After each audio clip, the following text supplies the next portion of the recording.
A ƙarshen bidiyon nan zan gaya muku gaskiyar da ba ku sani ba game da Fatima Mai Zogale. Amma kafin nan ku danna like, share. Alhamdulillah. Na haɗu da shi a ranar da na fara ganin shi fes kenan, sun zo sun sai zogale sun ci. Sai na ta kallon shi sai wani ya ce ko kin san shi, na ce gaskiya ban san shi ba amma ya mun kama da wani mawaƙi ana ce mishi Rarara. Fatima Mai Zogale dai sana'ar sai da zogale take yi. Haifaffiyar Kaduna ce kuma mace ce mai neman na kanta.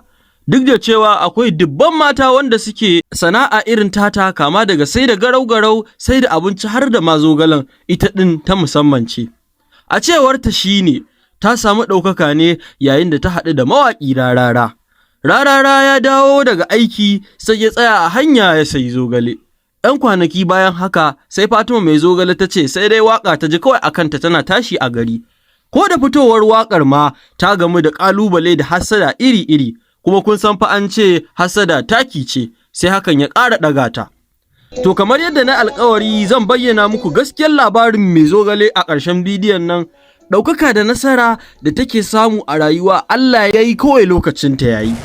Domin in dai dan ta sana'ar ta ne akwai dubban masu sai da zogale, kuma Hausawa sun ce zakaran da Allah ya nufe shi da cara ko ana ruwan muzurai sai yayi. Idan kana da ja mu haɗu a comment section.